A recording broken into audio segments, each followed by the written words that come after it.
Hello प्यारे बच्चों, कैसे हैं आप लोग। हम पढ़ रहे हैं हमारा subject political science. CBSE, RBSE सभी के 12th बोर्ड एग्ज़ाम बिल्कुल पास हैं। सीबीएसई के तो आई थिंक स्टार्ट हो चुके हैं, आरबीएसई के स्टार्ट होने वाले हैं। सभी बच्चों ने आई होप एक बार अपनी प्रिपरेशन करके रख दी होगी, क्योंकि ये टाइम रिवीजन का है। लेकिन फिर भी नहीं की है तो घबराने की बात नहीं है बच्चों, जब जागो तभी सवेरा। मैं तैयार करवा रही हूँ आपको आपका subject political science. Approx 80 to 85% हमारा सिलेबस कंप्लीट हो चुका है और आज की वीडियो में हम स्टार्ट करने वाले हैं एक नया chapter, India's external relations, Bharat के दूसरे देशों के साथ संबंध। जैसे मैं हमेशा कहती हूँ कि पॉलिटिकल साइंस बहुत इंटरेस्टिंग सब्जेक्ट है। छोटी छोटी कहानियाँ हैं और ऐसी कहानियाँ जो रियल में आप कह सकते हैं घटित हुई है। कोई काल्पनिक या कोई हाइपोथेटिकल स्टोरीज हम पॉलिटिकल साइंस में नहीं पढ़ते हैं। अगर आप पॉलिटिकल साइंस सब्जेक्ट को मन से पढ़ेंगे, चीज़ों को समझेंगे, तो आपको पता भी नहीं लगेगा कि ये सब्जेक्ट कब आपके लिए बहुत ज़्यादा इंटरेस्टिंग हो जाएगा। और मेरी कोशिश यही है कि मैं पॉलिटिकल साइंस पढ़ने वाले बच्चों के मन से पॉलिटिकल साइंस के लेकर जो डर है, जो फियर है, उसको दूर कर पाऊँ। अगर थोड़ा भी मैं दूर कर पाती हूँ और आपको अपने सब्जेक्ट में इंटरेस्ट जगा पाती हूँ, तो आई थिंक मेरा ये एफर्ट, हमारी सीयूटी क्लासेस जो एलिगेंट क्लासेस हैं, उनका जो ये एफर्ट है वो कहीं काम आ रहा है। सीयूटी की बात चली तो बच्चों आप लोगों को शायद पता हो गया होगा, अब तक बहुत अच्छे से आप जान चुके हैं। सीयूटी एक एंट्रेंस एग्जाम है जो आपको अपॉर्चुनिटी देता है इंडिया की टॉप यूनिवर्सिटीज़ में, सेंट्रल, डिम जैसी भी आपकी यूनिवर्सिटी हैं, उसमें आप अपने फेवरेट कोर्स के साथ एडमिशन लेकर अपनी आगे की स्टडी को आप कंटिन्यू कर सकें। 12th बोर्ड के बाद आपको एग्ज़ाम फाइट करना पड़ेगा और इसके स्कोरिंग के बेस पर आपको यूनिवर्सिटी में एडमिशन मिलेगा। तो आप कौन सी यूनिवर्सिटी में एडमिशन लेना चाहते हैं, किस सब्जेक्ट के साथ लेना चाहते हैं, वो अपने दिमाग में सेट करें और फॉर्म भरें और फिर उसकी एग्ज़ाम की तैयारी भी करिए। एक आपका डोमेन सब्जेक्ट होगा जो भी आप भरेंगे, बाकी जो भी आपकी 12th का है और कुछ जनरल पेपर्स इसमें आपके आते हैं। मेरा जो सब्जेक्ट है वो है पॉलिटिकल साइंस। पॉलिटिकल साइंस में बेटा मैंने पहले भी बताया था आपको, फिर बता दूं, आपकी दो बुक्स हैं, एक इंडियन पॉलिटिक्स की बात करती है, एक वर्ल्ड पॉलिटिक्स की बात करती है। वर्ल्ड पॉलिटिक्स वाली बुक हम कंप्लीट कर चुके हैं, आप प्लेलिस्ट में देखेंगे तो नंबर ऑफ वीडियोस हैं जिसमें हमने सारा सिलेबस कवर किया है। हमारी वीडियो में मैं उन टॉपिक्स को ज़्यादा इंफोसिस देकर आसान भाषा में समझा रही हूँ जहाँ से आपके बोर्ड में क्वेश्चंस बनने के और सीयूटी एग्जाम में क्वेश्चंस बनने के बहुत बहुत बहुत ज़्यादा चांसेस रहते हैं। लैंग्वेज को हम इजी रखते हैं ताकि सभी हमारे हिंदी मीडियम वाले और इंग्लिश मीडियम वाले बच्चे उसको समझ सकें। आज हम पढ़ेंगे भारत के दूसरे देशों के साथ संबंध। यदि इस वाली बुक की हम बात करें, जो बुक हमारी कंटिन्यू है, इंडियन पॉलिटिक्स सिंस इंडिपेंडेंस, तो देखिए इसमें भी नंबर ऑफ चैप्टर्स हमने कवर कर लिए हैं और मैंने वो चैप्टर्स कवर करे बेटा जो एक के बाद एक दूसरे से गुथे हुए थे। हमने यहाँ से स्टार्ट किया कि इंडिया 1947 में इंडिपेंडेंट हुआ, उसके सामने चैलेंजेस थे, उन चैलेंजेस को इंडिया ने बहुत सक्सेसफुली फाइट किया और बाहर भी निकला उस चैलेंजेस से। इलेक्शन कमीशन ऑफ इंडिया बनाया गया। इलेक्शन कमीशन ऑफ इंडिया ने इलेक्शन करवाए भारत में, पहले लोकसभा इलेक्शन, पहले जनरल इलेक्शन 1952, अक्टूबर 1951 से फरवरी 1952 तक चले। किस पार्टी को कितनी सीट मिली, era of one party dominance, challenges to dominance, split in Congress, restoration of power of Congress, emergency 25 June 1975 की, इमरजेंसी के बाद वापस से इलेक्शन और कांग्रेस का नीचे गिरना और वापस से कांग्रेस का वापस उठना। ये सारे चैप्टर्स मैंने आपको एक साथ लेकर पूरी एक कहानी कंप्लीट करवा दी, जो भारत से उसके आंतरिक जो कहानी थी, जो उसके इंटरनल बाउंड्रीज में जो हो रहा था, उसको लेकर हमने कंप्लीट करा कि कैसे इंडिया में गवर्नमेंट फ्रेम हुई, इंटरिम गवर्नमेंट कैसी थी, इलेक्शन हुए तो उसका रिजल्ट क्या हुआ, वन पार्टी डोमिनेंस आपने पढ़ा, कांग्रेस सिस्टम आपने पढ़ा, डिफेक्शन हमने पढ़ा है, एंटी डिफेक्शन हमने पढ़ा है, और जब हम एमसीक्यूज करेंगे तो इन सब चीज़ों को एक बार रिकॉल भी करेंगे। लेकिन आज से क्लास में जो हम टॉपिक शुरू कर रहे हैं वो भारत को थोड़ा बाहर की ओर लेके जाता है। आज से हमारा जो चैप्टर स्टार्ट है वो ये बता रहा है कि भारत ने इंडिपेंडेंस के बाद 1947 के बाद दूसरे देशों के साथ जो उसके संबंध रहे वो किस किस तरह से रहे हैं। सारे नहीं, जो आपकी बुक में कंट्रीज दी हुई हैं, जैसे चाइना के साथ हमें पढ़ना है, पाकिस्तान के साथ पढ़ना है, बांग्लादेश के साथ पढ़ना है, श्रीलंका के साथ पढ़ना है, जो बिल्कुल नेबरिंग कंट्रीज हैं, उनके साथ आपके सिलेबस में जो इंडिया के रिलेशंस हैं वो इस चैप्टर में दिए हुए हैं। तो जैसे आप चैप्टर का नाम ही देख रहे हैं, चैप्टर का नाम है इंडियाज एक्सटर्नल रिलेशन, यानी भारत के दूसरे देशों के साथ संबंध। तो आइए शुरू करते हैं हमारा चैप्टर। और देखिए हमारी जो वीडियोस बनी है बेटा बिल्कुल इस तरह बनी है कि आज जो हम चैप्टर शुरू कर रहे हैं वो कुछ माइन्यूट सा पिछली वीडियोस के साथ, पिछली कहानियों के साथ लिंक होगा, लेकिन ये एक हम नया कंसेप्ट और नई चीज यहाँ से अब सुनने वाले हैं। देखिए 1947 में इंडिया इंडिपेंडेंट हुआ, ठीक है। और शायद आपको बहुत अच्छे से तो आप याद भी हो गया होगा कि जब इंडिया इंडिपेंडेंट हुआ था उसके सामने नंबर ऑफ चैलेंजेस थे, बहुत सारे नंबर ऑफ चैलेंजेस उसके सामने आ रहे थे। आपने पढ़ा भी है उसको, हमारी जो फर्स्ट वीडियो है उसी की बात करता है। लेकिन एक चैलेंज और था कि इंडिया इंडिपेंडेंट तो हो गया, ठीक है, उसको अपनी आंतरिक जो है वो भी संभालना है, ठीक है, और क्या करना है, अपनी जो एग्जिस्टेंस है, अपनी जो इंपॉर्टेंस है वो दूसरे देशों को भी बतानी है कि अब इंडिया ब्रिटिश कॉलोनी नहीं रहा है, तो उसका अन्य देशों के साथ, ब्रिटेन ने जैसा जिसके साथ मेंटेन कर रखा था ठीक है, लेकिन जब इंडिया अब इंडिपेंडेंट हो गया है तो वो किस कंट्री के साथ कैसा रिलेशन रखेगा, ये भी उसके सामने एक बहुत बड़ा चैलेंजेस था। अब इंडिया ने किस कंट्री के साथ कैसा रिलेशन रखा, किसके साथ हमारे कॉन्फ्लिक्ट्स हुए, कैसे कैसे हमने एग्रीमेंट किया, क्या पीस थी, क्या नॉन अलाइनमेंट था, पंचशील था, ये सारी चीजें हम आज यहाँ पर पढ़ने वाले हैं। तो देखिए in post independence, it means post independence means after 1947 India face many challenges like devastation of the war, the problem of reconstruction, the end of colonialism, the establishment of democracy etcetera to make a strong foreign policy. देखिए ये सब चीजें क्या कह रही हैं बेटा, ये कह रही हैं कि जब इंडिया इंडिपेंडेंट हो गया, जो उसका पोस्ट इंडिपेंडेंस पीरियड स्टार्ट हुआ, उसमें इंडिया के सामने बहुत सारे चैलेंजेस इंडिया ने देखे। सबसे बड़ा चैलेंज उसने देखा था, सेकेंड वर्ल्ड वॉर को खत्म होते देखा था।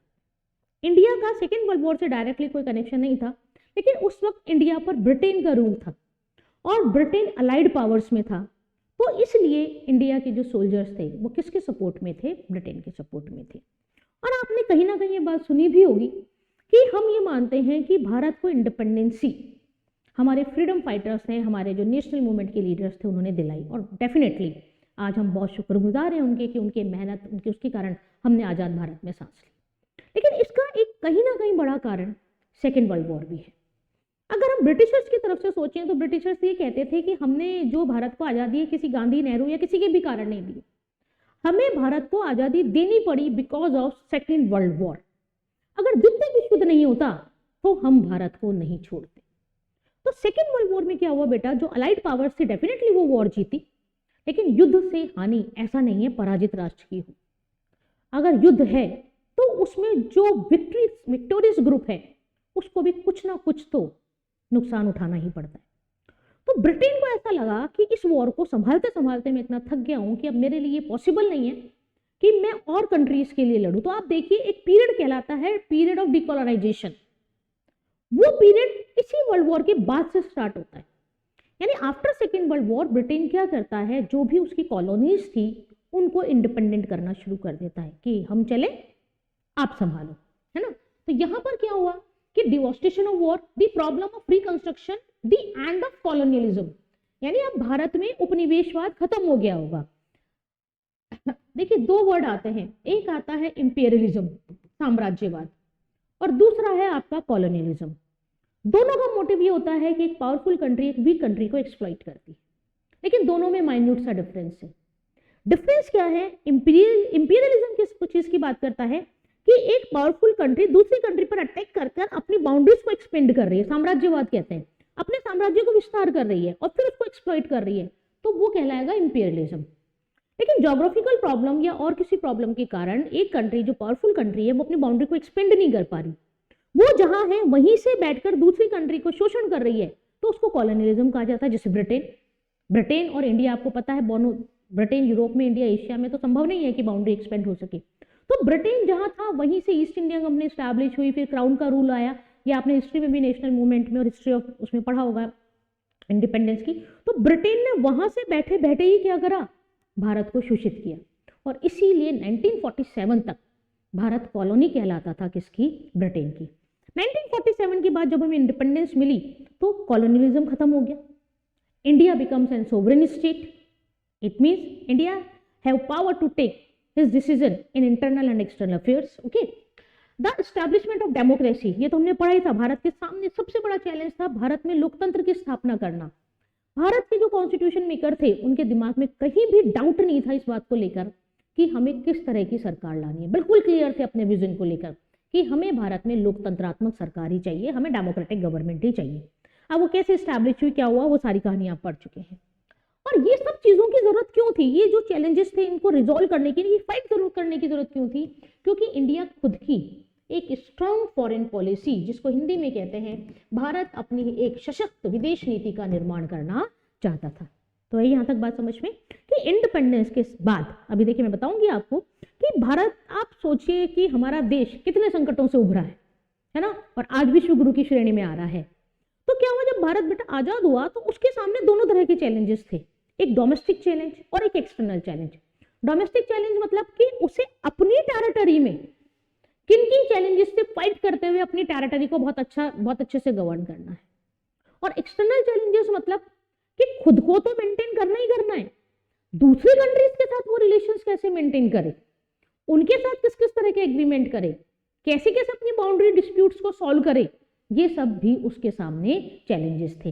फर्स्ट चैप्टर में जो हमने चैलेंजेस पढ़े थे वो चैलेंजेस थे in the internal area of the India, लेकिन यहां चैप्टर में जो हम पढ़ रहे हैं वो चैलेंजेस पढ़ेंगे हम एक्सटर्नल चैलेंजेस। जैसे मैंने लिखा है मेनली 2 मेजर चैलेंजेस, ये एक ब्रॉड क्लासिफिकेशन है। Domestic challenges, democratic government, unity in diversity and public welfare, ये हम पढ़ के आ चुके हैं, ठीक है। यानी जब भारत आजाद हुआ तो उसको अपनी टेरिटरी में क्या क्या चैलेंजेस से फेस करने थे, उसको डेमोक्रेटिक गवर्नमेंट स्टैब्लिश करना था, ठीक है। उसको भारत में जो विविधताएं, यूनिटी जो है वो स्टैब्लिश करनी है, किसमें, डाइवर्सिटी में, और पब्लिक वेलफेयर के काम करने हैं, जो आपको बताया था मैंने कि बहुत ज्यादा डिफरेंस था रिचर में, पुअर में, कास्ट को लेकर बहुत ज्यादा था। उन सबको ध्यान रखते हुए प्रत्येक व्यक्ति अपना जीवन good quality of life spend करे, ये मोटिव उसको पूरा करना था, ठीक है। ये बातें तो हमारी हो चुकी हैं। और दूसरा चैलेंज था उसके सामने एक्सटर्नल चैलेंजेस, बाहरी आप कह सकते हैं चुनौतियां, कोल्ड वॉर। ये देखिए, ये ध्यान रखना है आप कि ये इंटरनल चैलेंजेस तो हम पढ़ चुके हैं, मैं आपको समझा चुकी। अब ये क्या कह रहा है बेटा कि इंडिया जब इंडिपेंडेंट हुआ 1947 में, तो वर्ल्ड की सिचुएशन कैसी थी, वर्ल्ड में ऐसे कौन कौन से इश्यूज थे जिनको ध्यान में रखते हुए इंडिया को अपनी फॉरेन पॉलिसी बनाना था और अपने आप को एक मजबूत राष्ट्र के रूप में विश्व में स्थापित करना था। तो देखिए क्या क्या चल रहा था, कोल्ड वॉर रनिंग था, कॉन्फ्लिक्ट विथ नेबर्स, पड़ोसी राज्यों के साथ भारत के बहुत अच्छे संबंध नहीं थे, कुछ कुछ थे भी, तो कहीं पे आप पीस थे, कहीं कॉन्फ्लिक्ट थी, कहीं कॉन्फ्लिक्ट था, कहीं पीस था, भी धीरे धीरे आपको समझ में आएगा। And Indian nuclear policy, Bharat की परमाणु नीति। तो ये 3 मोटे मोटे रूप से आपको समझ में आए। देखिए कोल्ड वॉर की यदि हम बात करें तो कोल्ड वॉर हम पूरा पढ़ चुके हैं, आपकी वर्ल्ड पॉलिटिक्स वाली बुक में था, लेकिन थोड़ा सा मैं आपको यहाँ पे बता दूं कि कोल्ड वॉर क्या है, जिससे हम चीजों को रिलेट कर सकें आगे। देखिए आपको पता है कि second world war started in 1939 and it was and in 1945। अगर हम द्वितीय विश्व युद्ध की बात करें तो द्वितीय विश्व युद्ध 1939 से शुरू हुआ और 1945 में खत्म हुआ। सितंबर 1939 से शुरू हुआ था और अगस्त 1945 में ये खत्म हो गया था। फिर आपको याद हो रहा होगा कि ये जो सेकेंड वर्ल्ड वॉर है 2 ग्रुप्स के बीच में हुआ था, एक थे अलाइड पावर्स और दूसरे थे एक्सिस पावर्स, ठीक है, मित्र राष्ट्र और धुरी राष्ट्र। इन दोनों ग्रुप्स के बीच में क्या चल रहा था, सेकेंड वर्ल्ड वॉर चल रहा था। अगर हम अलाइड पावर्स की बात करें तो अलाइड पावर्स में आपका था यूएसए, यूके, ब्रिटेन जिसकी हम बात कर रहे हैं, फ्रांस, चाइना और यूएसएसआर, बाद में इंटीग्रेट हो गया, रशिया आ गया। एक्सेस पावर में Germany, Italy and Japan. In groups के बीच में क्या चल रहा था, सेकेंड वर्ल्ड वॉर चल रहा था। 1945 में ये सेकेंड वर्ल्ड वॉर खत्म होता है। खत्म होने के बाद ये ग्रुप इस वॉर को हार जाता है और विनिंग ग्रुप कौन सा कहलाता है, अलाइड ग्रुप कहलाता है। आइए बच्चों, यहाँ तक बात समझ में। अब देखिए जब हार गया तो यानी जीतने वाले देश कौन कौन से बच गए, यूएसए, यूके, फ्रांस, यूएसएसआर और चाइना। लेकिन इन 5 में से भी यदि हम देखें तो यूके, फ्रांस और चाइना की हालत टाइट हो गई, यानी वो अपनी शक्तियों में थोड़े कम हो गए। जीते जरूर थे लेकिन उनकी शक्तियां कम हो गई थी। यानी इस युद्ध के बाद भी जो 2 राष्ट्र सबसे बड़े फायदे में रहे वो था एक यूनाइटेड स्टेट ऑफ अमेरिका और दूसरा था union of Soviet socialist Republic. Full form मैंने आपको याद करवा रखी है। अब क्या हुआ, यानी world becomes the bipolar, world द्विध्रुवीय हो गया, यानी वर्ल्ड में 2 ही सुपर पावर रह गई, एक यूएसए और दूसरी यूएसएसआर। ये हम किस पीरियड की बात कर रहे हैं, after 1945, after the end of second world war.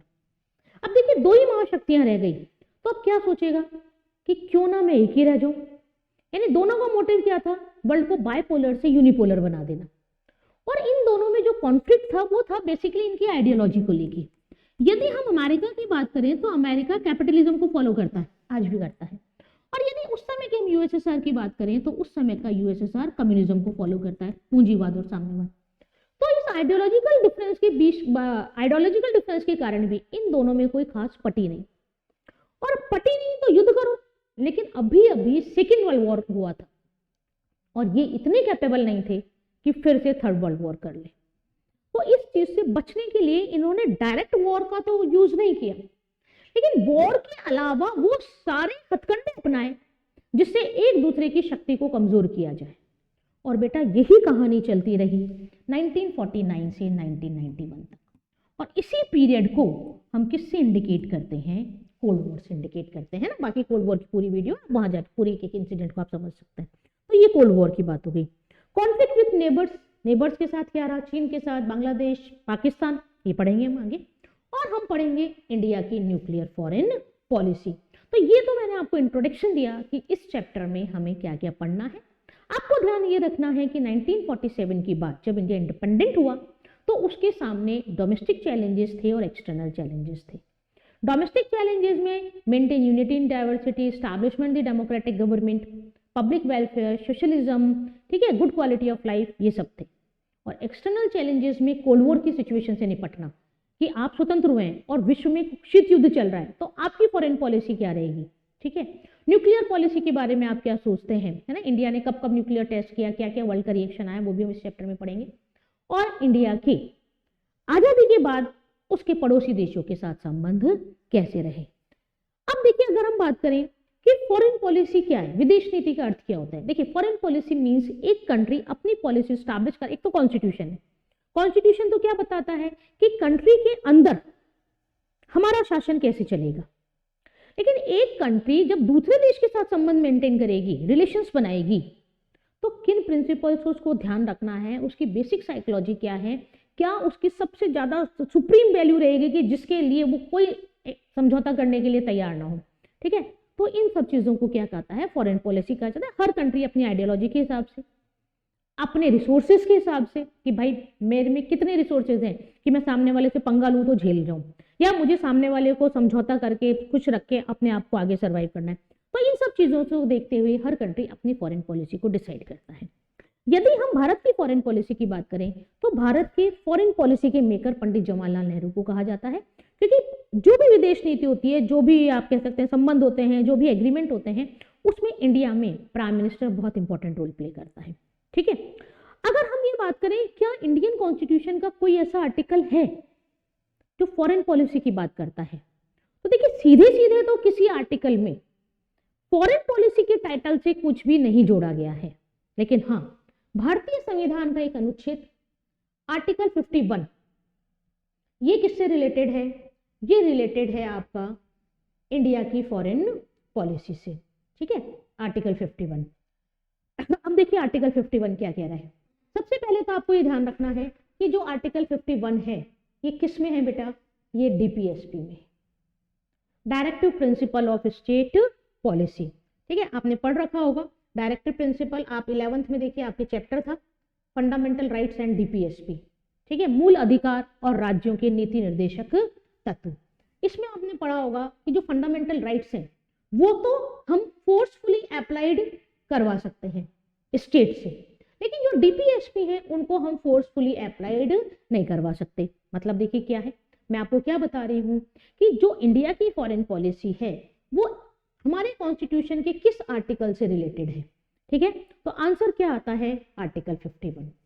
अगर आपसे ये पूछ लिया जाए मल्टीपल चॉइस क्वेश्चन में कि which article of Indian constitution is related to the foreign policy, then your answer will be 51. Article 51 is related to the foreign policy of the India. Clear? ये जो आर्टिकल 51 है ये मतलब fundamental right है या DPSP है? तो ये डीपीएसपी है, directive principle of state policy of the Indian constitution serve as a beacon reflecting a sincere commitment to maintain world peace and security by avoiding dispute and wars for the sake of the entire human species। यानी जो हमारा article 51 है जो under DPSP है, यानी आपको पता है कि डीपीएसपी को आप फोर्सफुली अप्लाई नहीं कर सकते। अगर स्टेट डीपीएसपी के अकॉर्डिंग काम नहीं कर रहे हैं तो आप इसकी डायरेक्ट कोर्ट में अपील नहीं कर सकते कि डीपीएसपी में ऐसा लिखा हुआ है और स्टेट वो काम नहीं कर रहे हैं। लेकिन फंडामेंटल राइट के अगेंस्ट में या फंडामेंटल राइट के अकॉर्डिंग कोई काम ना हो तो आपके पास राइट है कि आप डायरेक्ट कोर्ट में अपील कर सकते हैं कि गवर्नमेंट ने ये काम किया है लेकिन ये फंडामेंटल राइट के अकॉर्डिंग नहीं है। तो ये डिफरेंस है डीपीएसपी और फंडामेंटल राइट में। हमारा आर्टिकल 51 का क्या कह रहा है कि इंडियन कॉन्स्टिट्यूशन ये डिमांड करता है कि जो भारत है वो अपने डिस्प्यूट्स को जो भी हैं उसके उनको पीसफुली सॉल्व करे और वॉर और डिस्ट्रक्शन से दूर रहे ताकि मानव जाति की सुरक्षा हो सके। देखिए युद्ध होगा तो सबसे ज्यादा नुकसान मानव जाति को होता है। हमारा जो आर्टिकल 15 है वो ये कहता है कि जो इंडियन स्टेट है shall make a very effort to, यानी भारत जो राज्य है उसको ये काम करने ही पड़ेंगे, promote international peace and security, maintain just and honourable relations between the nations, foster respect for international law and treaty obligations organise peoples dealing with one another and encourage the settlement of the international dispute through the arbitration. ठीक है, ये चार सिद्धांत अनुच्छेद 51 में बताए गए कि इंडिया जब अपनी फॉरेन पॉलिसी बनाए या फॉरेन पॉलिसी को एक्ट करने की कोशिश करे तो इन 4 जो कमिटमेंट हैं, इन जो 4 एफर्ट्स हैं या इंडिया इन 4 एफर्ट्स को पूरा करे। प्रमोट करें इंटरनेशनल पीस और सिक्योरिटी को, यानी विश्व में शांति बनी रहे, सुरक्षा बनी रहे हर देश की। जो रिलेशंस बनाए जाएं वो फेयर और एक तरह से इक्वलिटी की बेसिस पर हो, यानी ऐसा ना हो कि हम रिलेशन इस तरह मेंटेन कर रहे हैं कि दूसरे पे अपनी डोमिनेंस एस्टैब्लिश करने के लिए। जो इंटरनेशनल लॉ है उसको माना जाए, जो भी ऑब्लिगेशन है, जो भी रिस्ट्रिक्शंस है उसको सब फॉलो करें।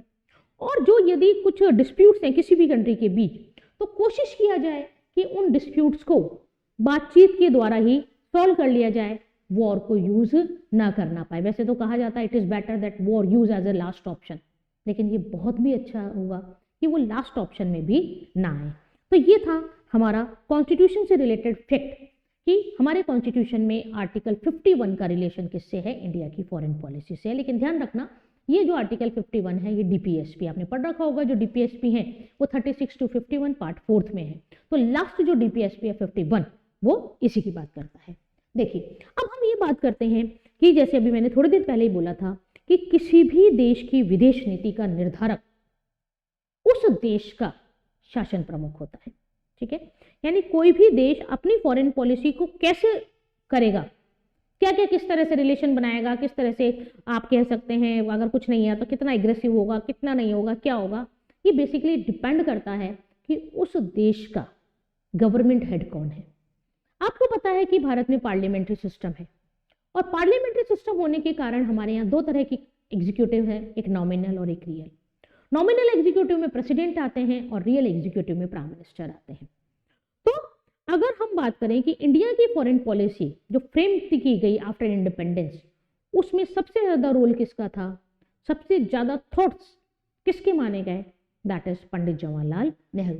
तो देखिए टाइटल भी यही है, Nehru's role in Indian foreign policy from 1946 to 1964। यहाँ 46 क्यों आया है, क्योंकि नेहरू ने 1946 में फॉरेन डिपार्टमेंट को एस्टैब्लिश कर दिया था, विदेश विभाग की इन्होंने स्थापना करी थी और धीरे धीरे में लग गया था कि अंग्रेज भारत छोड़ के जाने वाले हैं। इटली ने घोषणा भी कर दी थी कि हम भारत को छोड़कर चले जाएंगे, माउंटबेटन प्लान भी आ गया था, सब कुछ माउंटबेटन प्लान तो फिर 1947 में आया। उसके बाद क्या किया गया, नेहरू ने विदेश विभाग की स्थापना करी और धीरे धीरे फॉरेन पॉलिसी को एस्टैब्लिश किया। अब हम बात करते हैं नेहरू का क्या रोल है। देखिए बहुत बार आई थिंक हर साल आपसे पेपर में इस वाली स्लाइड में से एक क्वेश्चन जरूर आएगा बेटा, या तो आपसे ये पूछा जाता है what are the main feature of Indian foreign policy influenced by the Nehru's, यानी भारतीय संविधान भारत की जो विदेश नीति है उसमें नेहरू ने कौन से 2 प्रमुख सिद्धांत दिए हैं, जिसमें हम एक नॉन अलाइंड की बात करते हैं और एक पंचशील की बात करते हैं। या सीधे सीधे आपसे एमसीक्यूज में पूछ लिया जाता है 4 पॉइंट देके कि इनमें से कौन सा फॉरेन पॉलिसी का पार्ट है। जनरली या तो नॉन अलाइनमेंट होता है या पंचशील होता है। ठीक है, तो इस तरह के क्वेश्चन आते हैं। अब यहाँ देखिए जब नेहरू प्राइम मिनिस्टर बने और उन्होंने अपनी फॉरेन पॉलिसी की बात की तो उन्होंने ये बताया कि इंडिया की जो फॉरेन पॉलिसी है उसके 3 मेजर ऑब्जेक्टिव्स हैं, वैसे तो बहुत सारे हैं लेकिन 3 मेजर ऑब्जेक्टिव्स बताया उन्होंने। पहला है preserve the hard earned sovereignty, protect territorial integrity and promote rapid development. ये आपको याद रखना है, एग्जामिनेशन पॉइंट ऑफ व्यू से इंपॉर्टेंट है। यानी स्टार्टिंग में जब इंडिया की फॉरेन पॉलिसी बनी, या आज भी हम बात करें, आज भी ऐसा नहीं है इनकी वैल्यूज कम हो गई, तो उस वक्त इंडियन फॉरेन पॉलिसी के 3 बेसिक प्रिंसिपल्स क्या थे, तो देखिए एक एक करके समझते हैं। पहला प्रिंसिपल था preserve the hard earned sovereignty. मैंने आपको बहुत बार बताया है, सोवरेनिटी का हिंदी में कहा जाता है संप्रभुता, सोवरेनिटी इसको इस तरह प्रोनाउंस किया जाता है। संप्रभुता का मतलब क्या होता है? सर्वोच्च शक्ति, सुप्रीम पावर। यानी कि जो हमने ये सोवरेनिटी एक्वायर करी है बहुत मुश्किल से, इसको अब हमें मेंटेन करना है ना। बड़ी मुश्किल से ब्रिटेन से आज़ादी मिली है, हम संप्रभु बने हैं हमारे आंतरिक और बाहरी मामलों में, तो सबसे बड़ी ऑब्जेक्टिव तो यही था कि कुछ भी हो इसको हमें प्रिजर्व करके हमारे पास रखना है। प्रोटेक्ट टेरिटोरियल इंटीग्रिटी, यानी हमारा जो राष्ट्र है उसकी जो आप कह सकते हो एकता है और जो अखंडता है उसको हमें बना के रखना है। और तीसरा प्रमोट रैपिड इकोनॉमिक डेवलपमेंट, है ना। भारत की बहुत ज्यादा आर्थिक स्थिति अच्छी नहीं थी उस वक्त। इंदिरा गांधी को भी मैंने आपने पढ़ाया, तब देखा था मैंने, सोशलिज्म के नाम पे उन्होंने अलग अलग जमीनें ली, प्रीवी पर्स बंद किया, बैंकों का राष्ट्रीयकरण करा, तो ठीक है वो अपने अपने हिसाब से सब करते हैं। तो यहाँ पर और क्या था कि कंट्री का रैपिड इकोनॉमिक डेवलपमेंट करना, यानी आर्थिक रूप से हमें थोड़ा ज्यादा जल्दी काम करना है, तरक्की को कर सके। Despite the fact many leaders from India wanted India to follow a pro US foreign policy, Nehru wished to achieve his objective of the foreign policy through the policy of non-alignment। देखिए बहुत important है। वैसे तो non alignment इतना बड़ा है कि ये खुद ही 2 लेक्चर लेता है, और उस वाली बुक में हमने इसको कंप्लीटली पढ़ा है। वीडियो के लिंक में आपको नॉन अलाइनमेंट मूवमेंट की जो वीडियोस हैं उसका, और कोल्ड वॉर वाली जो वीडियोस है उसका लिंक हम प्रोवाइड करवा देंगे, वहां से आप इनको डिटेल में पढ़ लेंगे। लेकिन यहाँ पे थोड़ा सा समझिए क्या चीज है। देखिए ये सब तो ऑब्जेक्टिव हो गए। अब क्या हुआ कि जो इंडिया जब इंडिपेंडेंट हुआ, तो मैंने अभी अभी आपको बताया कि उस वक्त सिचुएशन क्या चल रही थी वर्ल्ड में सिचुएशन चल रही थी कोल्ड वॉर की। जब इंडिया 1947 में इंडिपेंडेंट हुआ, अभी पिछली स्लाइड में आपने देखा, तो world have faced a problem that is cold war, शीत युद्ध। फिर मैंने आपको बताया शीत युद्ध मतलब कि पूरा वर्ल्ड 2 ब्लॉक्स में बट गया। एक ब्लॉक को लीड कर रहा था यूएसए और दूसरे ब्लॉक को लीड कर रहा था यूएसएसआर। यूएसए चाह रहा था वर्ल्ड बिकम द कैपिटलिस्ट, और यूएसएसआर चाह रहा था वर्ल्ड बिकम द कम्युनिस्ट। अपनी कंट्री की तो बात ही नहीं कर रहे, हमारी कंट्री में तो है, पूरे विश्व को हम पूंजीवादी या साम्यवादी, दोनों के बीच में चला जा रहा था। और दोनों को पता था ये मोटिव हमारा कब पूरा होगा, जब हम वर्ल्ड की मैक्सिमम कंट्रीज को अपने ग्रुप में इंक्लूड कर लें। भाई हमारे ग्रुप में आ जाइए। अगर मान लीजिए किसी कंट्री ने यूएसएसआर का ग्रुप ज्वाइन किया, it means he support the communism and he oppose the capitalism, यानी यूएसएसआर के ग्रुप में आने वाला ऑटोमेटिकली ही अमेरिका का शत्रु हो गया। आई यहां तक बात समझ में? ये कहानी चलती रही। दोनों ब्लॉक्स ने मिलिट्री अलायंसेस बना के नाटो, वार्सा, सीटो, सेंटो सब पढ़ रखा है आपने, या आर्थिक सहायता देकर के, अच्छा आपको इतना पैसा चाहिए, हम इतना दे रहे हैं, आप लो और हमारे ग्रुप में आ जाओ, डॉलर डिप्लोमेसी, नियो कॉलोनिज्म। ये 2 हथकंडे अपना के, और भी बहुत चालाकियां करी, लेकिन मेजर रूप से ये 2 हथकंडे अपना के क्या करने लगे, अपने ग्रुप को एनलार्ज करने लगे।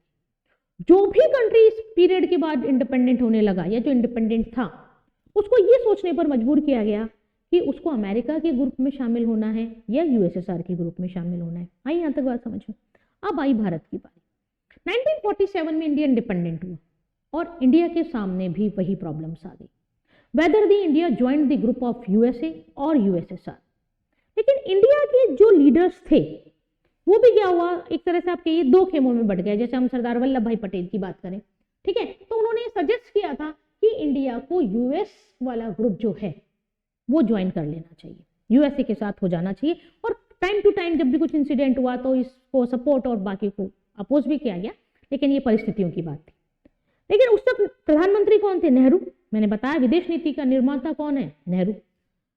नेहरू ने एक नई पॉलिसी इजाद की। उसमें क्या किया उन्होंने कहा कि नहीं, हमें किसी भी ग्रुप में शामिल नहीं होना है। आप दिलेरी देखिए, 200 सालों की गुलामी से मुक्त हुए हम, लेकिन क्लियर रीजन था कि एक और गुलामी नहीं चाहिए, हम नहीं झेल पाएंगे अगली गुलामी, हम जिस ग्रुप में जाएंगे उसी के गुलाम होकर रह जाएंगे। और सबसे बड़ी बात कि जो इंडियन लीडर्स थे वो ना तो पूरी तरह से कैपिटलिज्म के फेवर में थे, ना ही पूरी तरह से कम्युनिज्म के फेवर में थे। तो ना तो विचार मिल रहे हैं ना कुछ मिल रहा है, तो हम कैसे इस ग्रुप में ज्वाइन हो जाएं? तो नेहरू ने ये डिसीजन लिया कि इंडिया ना तो यूएसए की ग्रुप में शामिल हो रहा है, ना ही यूएसएसआर की ग्रुप में शामिल हो रहा है। फिर क्या करें? उन्होंने क्या करा? डिस्टेंस मेंटेन करा फ्रॉम टू कैंप्स। इसी को कहा जाता है नॉन अलाइनमेंट। हिंदी में कहते हैं हम इसको गुटनिरपेक्षता। पूरी वीडियो है आपके पास, गुटनिरपेक्षता नेहरू के द्वारा, लेकिन इनके साथ और 4 लीडर्स ने इंपॉर्टेंट रोल प्ले किया था। जैसे अगर आप उस वाली बुक का अपना चैप्टर खोलेंगे जो वर्ल्ड पॉलिटिक्स है, उसमें जैसे ये वाला चैप्टर स्टार्ट होता है आपका नॉन अलाइन मूवमेंट, वैसे ही फर्स्ट पेज पे 5 लीडर्स की फोटो आती है, मेरी वीडियो में भी है वो। उसमें आपको बताया जाता है these are 5 leaders play an important role to establish the NAM. Nehru, Nasi, Tito, फिर आपका सुकर्णो थे, ठीक है। तो ये पॉलिसी क्या कहलाई? Non alignment. यानी भारत ने आज़ादी के बाद ना तो अमेरिका के ब्लॉक को ज्वाइन किया, ना ही यूएसएसआर के ब्लॉक को ज्वाइन किया, और अपनी सोवरेनिटी को मेंटेन करने के लिए जो यहाँ कहा गया था कि हम अपने डिसीजन अपने अकॉर्डिंग लेंगे, हम ना तो अमेरिका के दबाव में आ रहे हैं ना ही यूएसएसआर के दबाव में आ रहे हैं। और दोनों, ऐसा नहीं कि दोनों से शत्रुता मोल ले ली, हमने शत्रुता किसी से भी मोल नहीं ली, लेकिन हमने कहा कि हम दोनों से इक्वल रिलेशंस रखेंगे, लेकिन हम किसी के ब्लॉक को ज्वाइन नहीं करेंगे। और यही दोनों ब्लॉक से दूर रहने की जो स्ट्रेटेजी है, इसको क्या कहा जाता है? नॉन अलाइनमेंट कहा जाता है। आगे बच्चों यहाँ तक बात समझ में? ये मैंने आपको ब्रीफ में बताया। उसके बाद आपको जो बुक में आपका टाइटल दिया हुआ that is Afro Asian unity. ये क्या मतलब हुआ बेटा? पहले तो मतलब समझे। देखिए, जैसे मैंने अभी आपको थोड़ी देर पहले बताया था कि सेकेंड वर्ल्ड वॉर के बाद क्या शुरू उसके मतलब अंतिम चरणों में ही ब्रिटेन उन कंट्रीज को आजाद करने लगा था जहां जहां वो रूल कर रहा था। अमेरिका, जिसे हम सुपर पावर मान रहे हैं और है भी, आपको पता है वो भी किसी पीरियड में ब्रिटेन के अंडर में था, ठीक है। तो बाद में 1776 के आसपास जाकर उसे आजादी मिली। अब ब्रिटेन क्या करने लगा? मैंने बताया आपको पूरी कहानी कि उसने सेकेंड वर्ल्ड वॉर के बाद डिकोलोनाइजेशन की प्रोसेस शुरू हुआ और राष्ट्र क्या हो गए? स्वतंत्र होते चले गए, ठीक है। अब जब स्वतंत्र हुए तो जो राष्ट्र स्वतंत्र हुए ब्रिटेन कॉलोनी से, उनमें एक यूनिटी देखने को मिली कि हमें अब अपना डेवलपमेंट करना है, और अपना डेवलपमेंट करना है तो हमें साथ आना पड़ेगा। और ये बेसिकली जो ब्रिटेन की कॉलोनीज थी वो अफ्रीका और एशिया में ज्यादा थी, तो वहां डिकोलोनाइज का प्रोसेस शुरू हुआ और वहां की कंट्रीज एक दूसरे के पास आने लगी, और इसी को क्या कहा जाता है? Afro Asian unity. Under the leadership of Nehru, India convenes the Asian relation conference in March 1947। यानी नेहरू की लीडरशिप में ही मार्च 1947 में एक कॉन्फ्रेंस बुलाई गई एशियन कंट्रीज की। India supported the process of decolonisation. अभी मैंने आपको बताया डीकोलोनाइजेशन मतलब फ्री फ्रॉम द कॉलोनियलिज्म, यानी जो कंट्री उपनिवेशवाद से स्वतंत्र होती गई, और ये प्रोसेस जो चलता रहा एक के बाद एक, बांग्लादेश स्वतंत्र हुआ, सॉरी बांग्लादेश तो 1971 में बनेगा, श्रीलंका इंडिपेंडेंट हुआ, वो सब हुआ। तो इस पूरे प्रोसेस को क्या कहा जाता है? Decolonisation. Oppose racism, specially apartheid in South Africa, और इंडिया ने डीकोलोनाइज्म को सपोर्ट किया। और जो अपार्थाइड सिस्टम आपने पढ़ रखा होगा 11th में, लीडर का नाम आता है शायद मार्टिन लूथर थे या कौन थे, Nelson Mandela, sorry Nelson Mandela की कहानी आपने 11th की क्लास में पढ़ा होगा। अपार्थाइड मतलब when there is a discrimination on the basis of skin colour, यानी जब चमड़ी के रंग के आधार पर भेदभाव किया जाए, यानी गोरे काले का जो भेदभाव है, उसका भी इंडिया ने क्या किया? अपोज किया। द अफ्रो एशियन, ये एशिया की बात हो गई, अफ्रीका की बात होगी। उसके बाद देखिए the Afro Asian conferences in the Indonesia city of Bandung in 1955, which is known as Bandung Conference and marked the establishment of the non-alignment movement। अभी मैंने आपको बताया नॉन अलाइंड मूवमेंट भारत के द्वारा शुरू किया गया, और 4 कर्णधार और थे इनके द्वारा शुरू किया गया। इनमें वो कंट्रीज आ रही थी जो चाह रही थी कि ना तो हम अमेरिका के ग्रुप में इंक्लूड हो, ना ही हम यूएसएसआर के। तो ऐसा नहीं है कि एकदम थॉट हुआ और वो निकल कर आ गया, कुछ बैकग्राउंड उसका तैयार होता है। तो ये बेसिकली नॉन अलाइनमेंट मूवमेंट का ही बैकग्राउंड है कि अगर हम पहला स्टेप पूछें तो पहला स्टेप नेहरू की लीडरशिप में एशियन कॉन्फ्रेंस बुलाना, उसके बाद इंडिया ने जो साउथ अफ्रीका में अपार्थाइड सिस्टम चल रहा था उसका अपोज किया, डिकोलोनाइजेशन की जो प्रोसेस था उसको सपोर्ट किया, और इस तरह से अफ्रो एशियन कॉन्फ्रेंस यानी अफ्रीका और एशिया की जो डिकोलोनाइज कंट्री थी उनको बुलाया गया, एक कॉन्फ्रेंस कंडक्ट की गई 1955 इंडोनेशिया के बांडुंग शहर में। और ये जो बांडुंग कॉन्फ्रेंस है 1955 की, इसको कहा जाता है ये नॉन अलाइन मूवमेंट स्टैब्लिश करने में एक मील का पत्थर यहाँ पर साबित हुई। और 1955 के बाद धीरे धीरे नॉन अलाइन कैसे बनेगा, क्या चार्टर होगा, क्या मेंबरशिप होगी, ये सब तैयार हुआ। और इसके तैयार होने के बाद 1961 में 21 कंट्रीज के साथ इंडिया ने एक कंसेप्ट इंट्रोड्यूस किया, that is non align movement, जिसकी पहली मीटिंग हुई थी यूगोस्लाविया के बेलग्रेड में। हाँ, यहाँ तक बात समझ में? तो यहाँ ध्यान रखना आपको, यहाँ इस वाली स्लाइड में हमने क्या पढ़ा, what are the Nehru role in Indian foreign policy.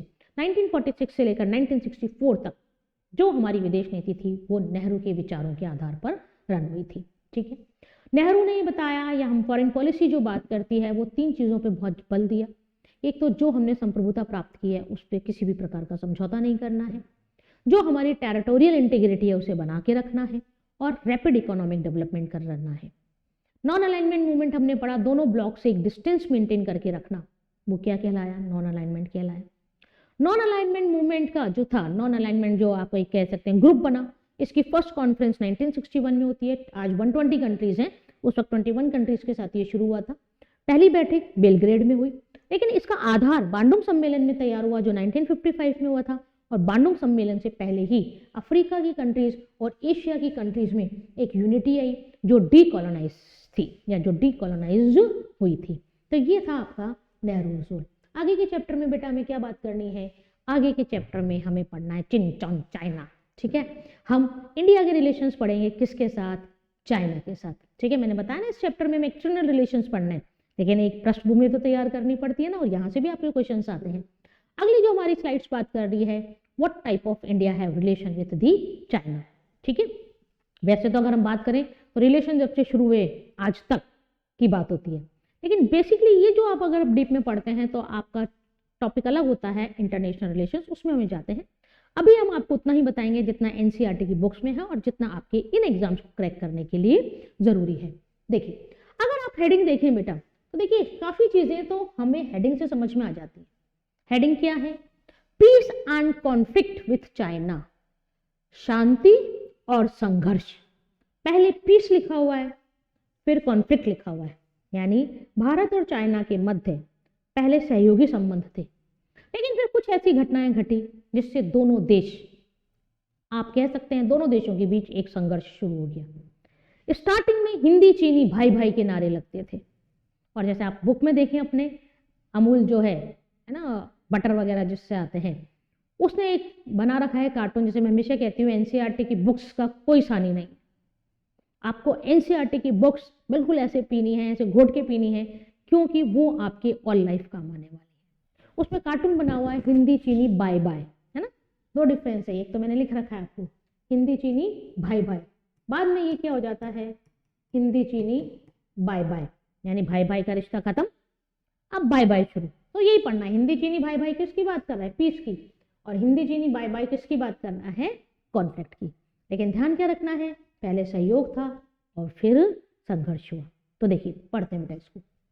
India independent on 1947, है ना, भारत हमारा प्यारा भारत कब आजाद हुआ, 1947 में।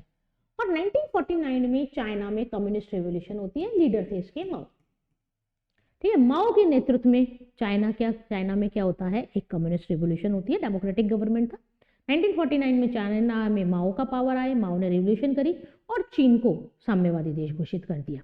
वो जो लीडर थे वो भाग के ताइवान चले गए थे।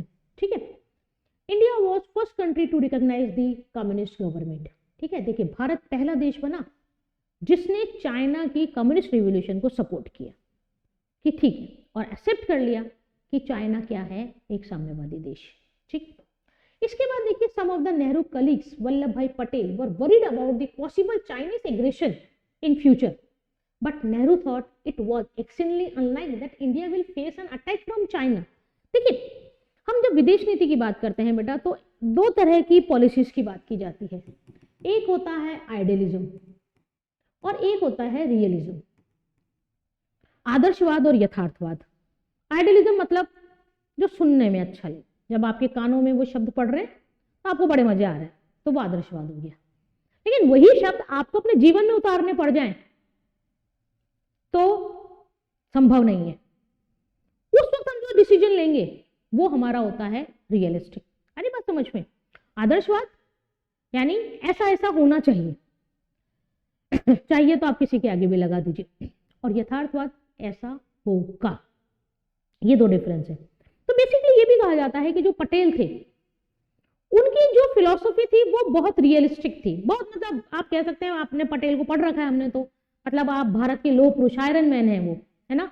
उन्होंने ही भारत में इतने प्रिंसली स्टेट को जोड़ा, याद है ना, कान पकड़ पकड़ के और हर तरह से कोशिश करके सारे प्रिंसली स्टेट को, ऑलमोस्ट प्रिंसली स्टेट को किस में मिला लिया? भारत में। ठीक है, तो पटेल को ये था, पटेल ने कहा नेहरू से कि मुझे ऐसा लगता है कि चाइना भारत पे अटैक करेगा, इसके एग्रेशन को हमें हल्के में नहीं लेना चाहिए। लेकिन नेहरू की जो थोड़ी फिलॉसफी थी वो आइडियलिस्टिक थी, और उन्होंने कहा नहीं, इट वाज एक्चुअली अनलाइक, कि ऐसा हो ही नहीं सकता कि चाइना भारत पर अटैक करे। अब किसकी बात सही हुई किसकी गलत हुई है थोड़ी देर में आपको पता चलेगा। यहां तक आ गई बात समझ में? अब देखिए, जो हमें सबसे ज्यादा ध्यान रखना है बेटा, वो ये ध्यान रखना है पंचशील प्रिंसिपल्स, पंचशील के सिद्धांत।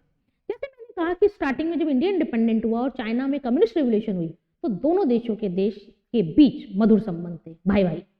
ठीक है, ठीक है, भाई भाई मतलब हिंदुस्तान के लोग और चीन के लोग दोनों क्या हैं? आपस में भाई भाई है। ठीक है, अब भाई भाई का नारा चलता रहा तो क्या हुआ? अब भाई भाई हैं तो कुछ समझौते करेंगे, है ना, एक दूसरे के साथ बैठेंगे, एक दूसरे के थॉट्स को शेयर करेंगे। तो ऐसा करते हुए दोनों देशों ने मिलकर 1954 में 5 सिद्धांतों का निर्माण किया।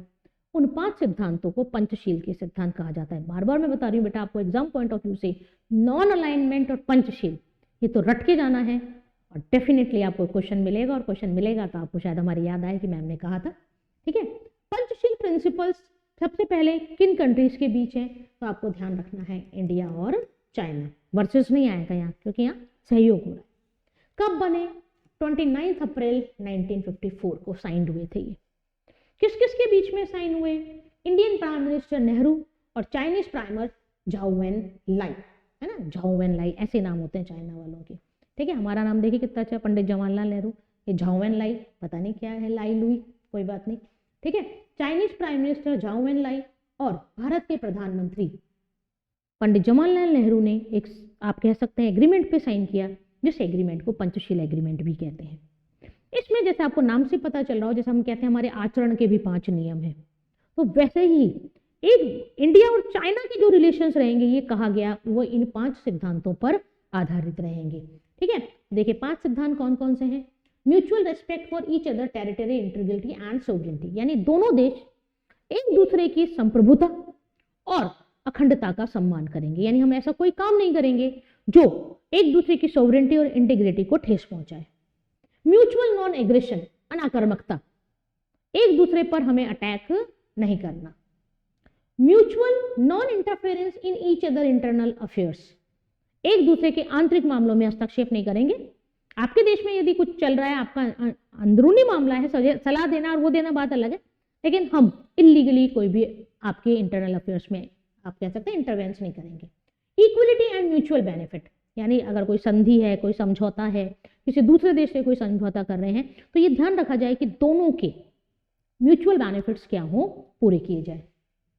पीसफुल कोएग्जिस्टेंस, शांतिपूर्ण सहअस्तित्व, यानी बिना लड़ाई झगड़े जियो और जीने दो के सिद्धांत पर ये 5 सिद्धांत क्या थे? आधारित थे। ठीक है, तो ये है आपका पंचशील प्रिंसिपल। बहुत बार बार बता रही हूँ बेटा, बहुत इंपॉर्टेंट है, हर साल कोई ना कोई क्वेश्चन इसमें से आता है। या तो ये आता है पंचशील सिद्धांतों का निर्माण किन देशों के द्वारा किया गया, कब किया गया, क्या मोटिव था, और या फिर इन ये 5 आपसे पूछ ले जाते हैं, या एमसीक्यू में कोई 4 दे देंगे, उनमें से एक नहीं होगा, और जनरली जो दिया जाता है वो नॉन अलाइनमेंट दिया जाता है। तो ध्यान रखिए, non alignment is not the part of the Panchsheel, वो एक अलग थ्योरी है और ये एक अलग थ्योरी है। अब आगे की कहानी सुनते हैं। अब पीस की बात हो गई, अभी भी थोड़ा पीस ही चलेगा, उसके बाद डिस्प्यूट आएगा। अब देखिए, अब हमें जिस चीज को देखना है वो देखना है तिब्बत इश्यू, है ना, तिब्बत का पठार। देखिए, अगर मैं बात करूं तो एक वर्ड आता है हमारे इंटरनेशनल रिलेशंस में, that is known as buffer state. Buffer state क्या होता है बेटा? दो शक्तिशाली राज्यों के बीच एक ऐसा कमजोर राष्ट्र जिन्होंने दोनों देश में दूरी बना रखी है, उस स्टेट को कहा जाता है बफर स्टेट। ठीक है, तो उस वक्त यदि हम बात करें तो भारत और चाइना के मध्य तिब्बत जो था एक बफर स्टेट। चाइना अपनी पावर है, इंडिया की अपनी पावर है, बीच में तिब्बत है। ठीक है, वो दो कैसे एक्ट कर रहा था? बफर स्टेट के बीच में कर रहा था। ये देखिए, ये है आपका China, peoples republic of China. जब माओ ने अटैक किया, कम्युनिस्ट रिवोल्यूशन हुई, तो ये पीपल्स रिपब्लिक ऑफ चाइना हो गया। और जो था यहाँ पे चांग काई शेक लीडर थे, वो भाग के कहाँ चले गए थे?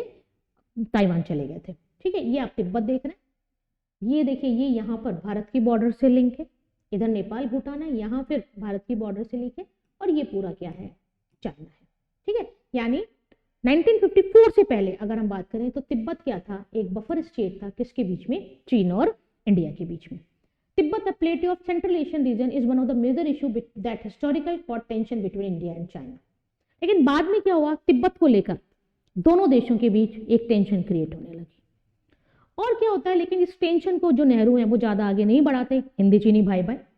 और 1954 में जब पंचशील के सिद्धांत बनाते हैं, उसी समय इंडिया ये एक्सेप्ट कर लेता है कि तिब्बत किसके पास जाएगा? चाइना के पास रहेगा। यानी तिब्बत पर क्लेम किसका मान लिया गया? चाइना का मान लिया गया। यहां तक की आगे बात कमें, यानी ये जो इशू था ये यहाँ पर क्या हो गया? सॉल्व हो गया, क्योंकि पीस वाला एरिया चल रहा है अभी तक। आगे बच्चों यहां तक बात समझ में? यानी 1954 में जब पंचशील बने, तभी इंडियन गवर्नमेंट ने नेहरू के द्वारा ये एक्सेप्ट कर लिया गया कि तिब्बत किसकी ऑटोनॉमी माना जाएगा? चाइना की ऑटोनॉमी माने। मतलब चाइना जो यहाँ था वो घुस के यहाँ तक हमारे पास आ गया। यहाँ तक आ गई बात समझ में?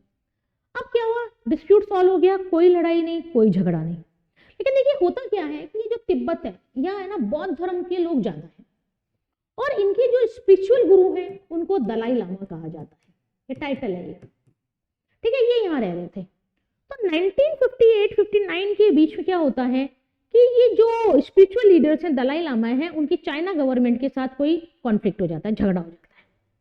और चाइनीज गवर्नमेंट क्या करती है? वो इनको पकड़ना चाहती है और इनके खिलाफ कोई एक्शन लेती है। तो ये जो दलाई लामा थे, जो इनके स्पिरिचुअल लीडर्स थे, ये भागकर कहाँ आए? इंडिया आए। उस वक्त चाइनीज गवर्नमेंट ये कहती है कि आप इनको पॉलिटिकल असाइलम नहीं प्रोवाइड करेंगे, आप हमें सौंप दो। लेकिन भारत मानवीयता के आधार पर क्या करता है? अपना हिमाचल प्रदेश में, आपने जगह सुन रखी हो धर्मशाला, वहां पर इन जो दलाई लामा हैं इनको पॉलिटिकल असाइलम देता है। और यहीं से ये माना जाता है कि जो हिंदी चीनी भाई भाई थे वो बाय बाय की तरफ बढ़ने लग गए थे। यानी चाइना बहुत नाराज हुआ जब इंडिया ने इन स्पिरिचुअल लीडर्स को क्या करा? पॉलिटिकल असाइलम दिया। देखिए, यही बात है। After the Panchsheel agreement of 1954, India considered China's claim over the Tibet. हमने मान लिया कि तिब्बत आपका है। In 1959, Tibetan spiritual leader Dalai Lama was given asylum by India. कहां पर? धर्मशाला, Himachal Pradesh, which was the relationship between the both countries। यानी जहां पर दोनों देशों के बीच संबंध बिगड़ने लगे। और चाइना क्या कहता है? China blame that India violation of a theory of Panchsheel, that is non interference in internal affairs. और चाइना ने इंडिया पे ब्लेम लगाया कि भारत ने जो पंचशील के सिद्धांत बनाए थे, उन्हीं में से एक सिद्धांत को उसने वायलेट कर दिया। एक सिद्धांत था, हम एक दूसरे के आंतरिक मामले में हस्तक्षेप नहीं करेंगे, जो मैंने अभी आपको बताया। चाइना कहता है कि ये हमारा आंतरिक मामला था, पूरा ये चीन है, यहां जो भी हो रहा है, भारत ने चाइना के इंटरनल अफेयर्स में क्या करा? एक कह सकते हैं इंटरनल जो अफेयर्स थे उसमें इंटरफेरेंस करी, और इससे चाइना और इंडिया के बीच के जो रिलेशंस हैं वो बिगड़ने शुरू हो गए। तो ये आपको ध्यान रखना है इश्यू तिब्बत का। तिब्बत में ये ध्यान रखना है बफर स्टेट था इंडिया और चाइना के बीच। 1954 में जब पंचशील बने तो इंडिया ने एक्सेप्ट कर लिया कि उस पर चाइना की ऑटोनॉमी है, चलता रहा। 1959 में जब इंडिया ने दलाई लामा को धर्मशाला, हिमाचल प्रदेश में पॉलिटिकल असाइलम दिया, उससे चाइना नाराज हुआ और ये कहा कि उसने पंचशील के सिद्धांतों का उल्लंघन किया है। तो ये एक स्टोरी होगी किसको लेकर? तिब्बत को। अब देखिए क्या होता है। 1959 में तो ये हुआ, और 1962 में होती है war between the India and China. ठीक है, अब हम इसको पढ़ें कि ये क्या है। इसको साइनो इंडी वॉर भी कहा जाता है और हम इसको इंडो चाइना वॉर भी कहते हैं। 1962 में अचानक अक्टूबर 1962 में चाइना इंडिया पर अटैक कर देता है। नाराजगी उसकी बहुत पहले से चली आ रही थी, गुस्सा बहुत पहले से था, लेकिन ये ना तैयारी भी करनी पड़ती है। चाइना ने धीरे धीरे तैयारी करी और 1962 में इंडिया पर अटैक कर दिया और वल्लभ भाई पटेल का कथन सत्य हो गया। वल्लभ भाई पटेल जो थे उनको पहले दिन से डर था कि चाइना का एग्रेशन जो है, जो इंपीरियलिज्म सपोर्ट करने वाली पॉलिसी है, उस पर उनको भरोसा नहीं था। लेकिन जो नेहरू थे, शायद उनकी सोच अच्छी थी या क्या था, वो कहते थे नहीं, हम तो भाई भाई हैं, ऐसा हो ही नहीं सकता कि चाइना हम पे अटैक करे। लेकिन क्या हुआ ये आपके सामने है। 1962 में चाइना क्या करता है, इंडिया पे अटैक करता है और देखिए दोनों तरफ से अटैक करता है। जैसे अभी तो मैं आपको मैप दिखाऊंगी, लेकिन फिर भी यदि हम देखें तो आपने देखना होगा मैप में कि इंडिया नॉर्थ की साइड से भी, इंडिया और चाइना नॉर्थ से भी अपनी बॉर्डर शेयर करते हैं और ईस्ट ऑफ इंडिया से भी अपने बॉर्डर शेयर करते हैं। तो 1962 के अटैक की बात करें तो चाइना ने इधर से भी अटैक करा लद्दाख वाले रीजन पे, और इधर से भी अरुणाचल प्रदेश जिसको नेफा कहा जाता है वहां से भी अटैक किया। इंडिया इतना तैयार नहीं था उस युद्ध के समय। 1947 में तो हमें आज़ादी मिली थी, क्या हम इतना तैयार थे युद्ध झेलने? बिल्कुल भी तैयार नहीं थे। तभी तो हम शांति और सद्भावना और सहयोग और संघर्ष की बात कर रहे थे। इंडिया बहुत ज्यादा प्रिपेयर नहीं था और सबसे बड़ी गड़बड़ क्या हो गई बेटा, अटैक दोनों तरफ से हो गया। How can India manage? लेकिन फिर भी इंडिया मेंटेन करता है, फाइट करता है। लेकिन एक महीने बाद ही अचानक चाइना इस वॉर को स्टॉप कर देता है और इस युद्ध में भारत को हार हाथ लगती है। भारत ये युद्ध हार जाता है। ठीक है, क्यों हार जाता है, कैसे हार जाता है, भी मैं आपको बताती हूँ। लेकिन बात यह है कि इंडिया पर चाइना ने अटैक क्यों किया। देखिए एक रीजन तो आपको समझ में आ गया होगा, चाइना के ना चाहने के बाद भी इंडिया दलाई लामा को पॉलिटिकल असाइलम देता है। एक रीजन तो ये था। और देखिए जब चाइना में माओ ने रिवोल्यूशन करी तो देखिए माओ सीधा साधा कहता था आई बिलीव इन इंपीरियलिज्म, यानी मुझे तो चीन का विस्तार करना है, साम्राज्यवाद विस्तार करते हुए तिब्बत तक आ गया। ठीक है, अब जो माओ की इंपीरियलिज्म पॉलिसी थी इंडिया उसको सपोर्ट नहीं करता था, वहां से नाराजगी हो गई। दोनों के बीच में आइडियोलॉजिकल डिफरेंस थे। इंडिया डेमोक्रेटिक सोशलिज्म को सपोर्ट करता था, चाइना कम्युनिज्म को सपोर्ट करता था।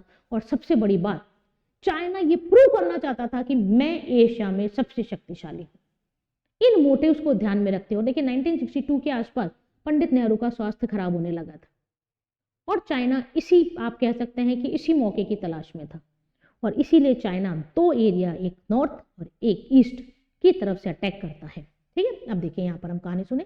The Himalayan border dispute was the chief pretext of the war, यानी बॉर्डर डिस्प्यूट के कारण ये वॉर हुई थी।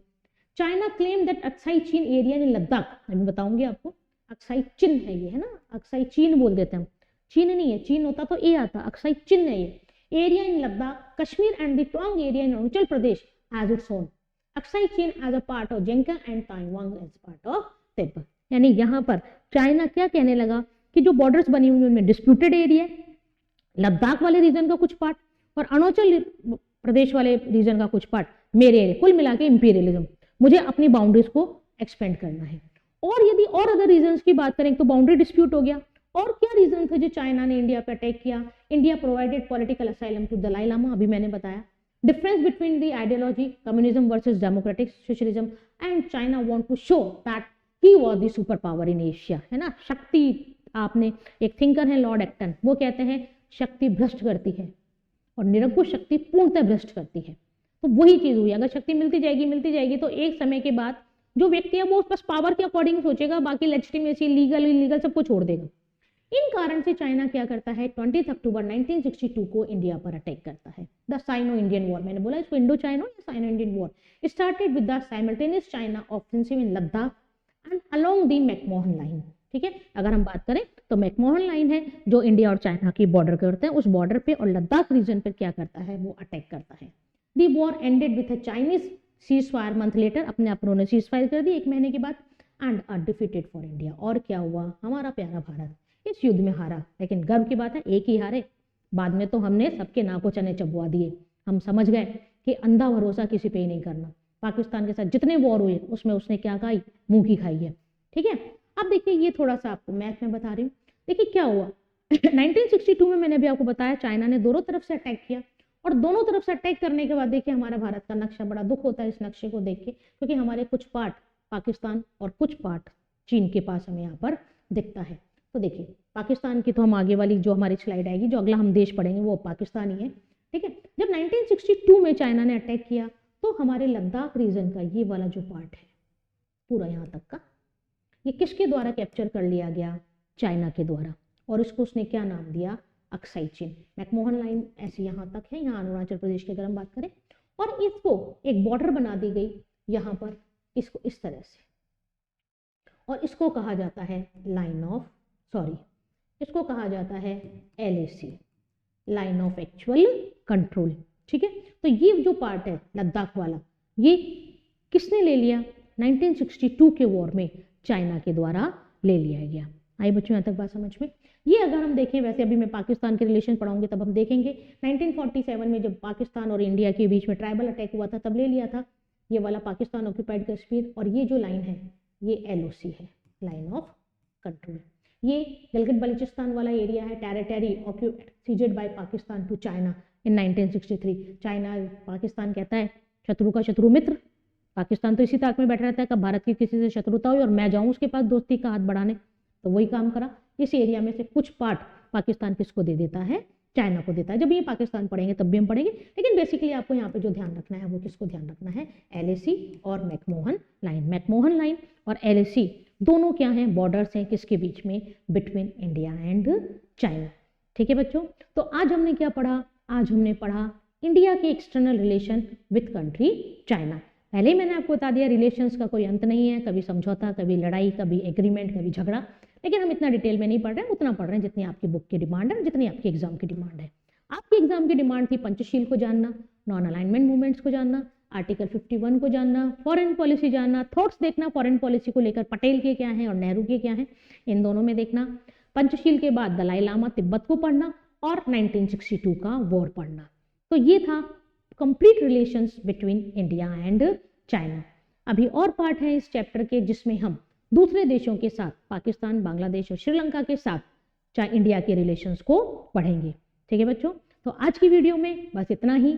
पढ़ते रहिए, लगे रहिए अपने एग्जाम्स को बहुत अच्छे मार्क्स के साथ क्रैक करने के लिए।